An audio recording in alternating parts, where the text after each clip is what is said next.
Hi, this is Dr. Mark Pitstick at soulproof.com. We're talking about reincarnation, the idea that we each have not one, but an infinite number of lives, cyclical series of lives. Talking about different understandings of reality. The first being absolute, that it's all God, it's all good.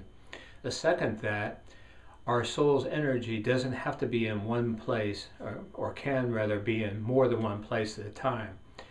Some estimates are that our soul's energy in this lifetime, in this physical lifetime on Earth, may be only 20% of all of our energy. Part of our soul's energy might be in other realms at the same time, thus the idea of simultaneous realities. This is reflected in different cultures over the millennia by paintings. For example, maybe you've seen an Indian person in profile, and then above that a tree, and above that a bear, and above that an eagle, and then the sky and the moon and the stars, reflecting that who we truly are, our essence, our spirit, can be in more than one place at a time. And so with this model, perhaps part of our soul's energy never leaves home, never leaves God, is always in heaven, and sends off part of that energy to have different experiences. Kind of like we as humans have vacations. We like to go different places at times. So that's another way of looking at what's happening. And then the most common model that people have is the duality model. And that is, I'm a 57-year-old guy.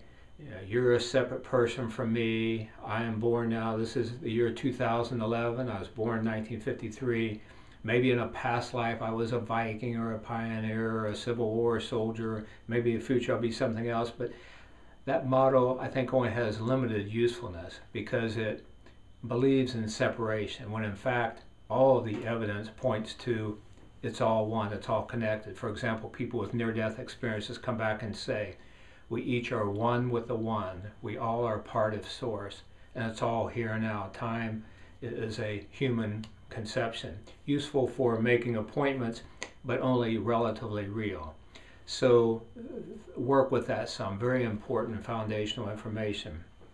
Now, the idea of reincarnation has been believed by a number of famous people over time. Benjamin Franklin, Henry Ford, Thomas Edison, General George Patton, Henry David Thoreau, Gandhi, Plato. Long list of people who have believed in that, and it made sense to them that nothing was wasted, and indeed we have more than one chance to get it right. Makes sense to me. Lots of evidence for the idea of reincarnation. First of all, the classic proofs. One that most people are familiar with is familiarity. People report going to, for example, a foreign country for the first time, never having been there, and yet being able to make their way around the town, knowing the streets, knowing the buildings, knowing what's around the next corner. How can that be described unless indeed they've been there before, or there is some sort of collective unconsciousness, Akashic records available for our knowing.